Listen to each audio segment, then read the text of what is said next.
Macau မျိုးရဲ့တိန်းဟန်များ Okay အားလုံးပဲမင်္ဂလာပါ HD တွေဖြတ်မယ်ငွေညှစ်မယ်အကောင့်အတုတွေဖွင့်ပြီးတော့ငွေကြေးလိမ်လည်မှုတွေလုပ်မယ်ဒီလိုမျိုးတွေခံရပြီဆိုရင် Macau မှာတိုင်ကြားလို့ရတဲ့နေရာရှိပါတယ်ဒါကတော့ Judiciary Police Macau တရားစီရင်ရေးရဲဌာန Macau ပဲဖြစ်ပါတယ် PJ ရဲတပ်ဖွဲ့ဝင်တွေဟာတာမန်ရဲတပ်ဖွဲ့ဝင်တွေမဟုတ်ပါဘူးသူတို့ဟာ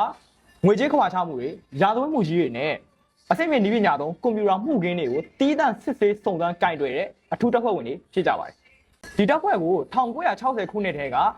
တည်ထောင်ခဲ့ပြီးတော့အခုဆိုရင်နှစ်ပေါင်း60ကျော်ကြာအတွေ့အကြုံရင့်တဲ့အထူးတပ်ဖွဲ့တစ်ဖွဲ့ဖြစ်ပါတယ်သူတို့ရဲ့ထူးခြားချက်ကတော့သူတို့ကအရက်ဝတ်ပဲဝတ်ပြီးတော့မှုခင်းတွေကိုစုံစမ်းစစ်ဆေးရဲ့တပ်ဖွဲ့တစ်ခုဖြစ်ပါတယ်စစ်စင်ရေးတွေရှိမှသာအင်ကြီးမှာ PJ လို့ရေးထားတဲ့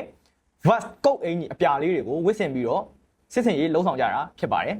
သူတို့တွေဟာမကာအိုမြို့ရဲ့ကောင်းကင်မျက်လုံးလို့ခေါ်တဲ့ CCTV system တွေကို24နာရီစောင့်ကြည့်ပြီးတော့မကာအိုမြို့ကိုလုံခြုံရေးပေးထားတာပဲဖြစ်ပါတယ်အထူးသဖြင့် online ငွေကြေးလိမ်လည်ခံရတဲ့လူတွေမိမိရဲ့ဓာတ်ပုံမိမိရဲ့ဗီဒီယိုတွေကိုအသုံးပြုပြီးတော့သူများတွေရဲ့အကောင့်တွေမှာလိုက်လံလိမ်လည်တဲ့အမှုတွေကိုစစ်ဆေးဖော်ထုတ်တဲ့အဖွဲ့ပဲဖြစ်ပါတယ်ဒီလိုမှုခင်းမျိုးတွေကြုံပြီဆိုရင်မိတ်ဆွေတို့အနေနဲ့ PJ ရဲဌာနကိုဆက်သွယ်ပြီးတော့တိုင်ကြားနိုင်ပါတယ်နောက်တစ်ချက်ရှိတာက online ကနေပြီးတော့ချိန်ချောက်ခံရတဲ့အမှုတွေ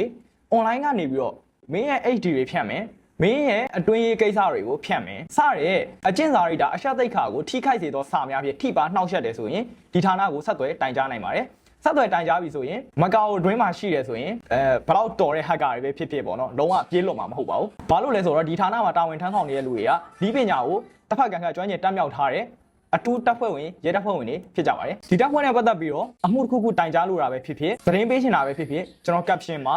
လိပ်စာနဲ့ဖုန်းနံပါတ်ကိုကျွန်တော်ပေးထားခဲ့ပါမယ်တကယ်လို့ online မှာချိန်ချောက်ခံရခြင်းငွေညှစ်ခံရခြင်းငွေလိမ်ခံရခြင်းနဲ့မိမိရဲ့ဓာတ်ပုံဗီဒီယိုတွေကိုအသုံးပြုပြီးတော့ online ငွေကြေးလိမ်လည်မှုဖြစ်ခဲ့တယ်ဆိုရင်မကာအိုမြို့တွင်မှာရှိနေတဲ့သူဆိုရင်ဒီဌာနကိုဆက်သွယ်ပြီးတော့တိုင်ကြားနိုင်ပါတယ်ဒီဗီဒီယိုဒီမကာအိုနိုင်ငံတွင်မကာအိုမြို့တွင်မှာရှိတဲ့လူတွေအတွက်သာရည်ရွယ်ပါတယ်မကာအိုမြို့ဟာကမ္ဘာပေါ်မှာဘေးကင်းလုံခြုံမှုအရှိဆုံးမြို့တစ်မြို့အဖြစ်ရပ်တည်နိုင်တာဟာလည်းနောက်ွယ်ကနေပြီးတော့အခုလို PJ ရဲတပ်ဖွဲ့ဝင်အရာရှိတွေရဲ့ကြိုးပမ်းအားထုတ်မှုတွေအများကြီးပါပါတယ်ဒါကြောင့်သူတို့ကိုမကာအိုမြို့ရဲ့တိမ်ငတ်တွေလို့တင်စားခေါ်ခြင်းဖြစ်ပါတယ်အားလုံးကိုကျေးဇူးတင်ပါတယ်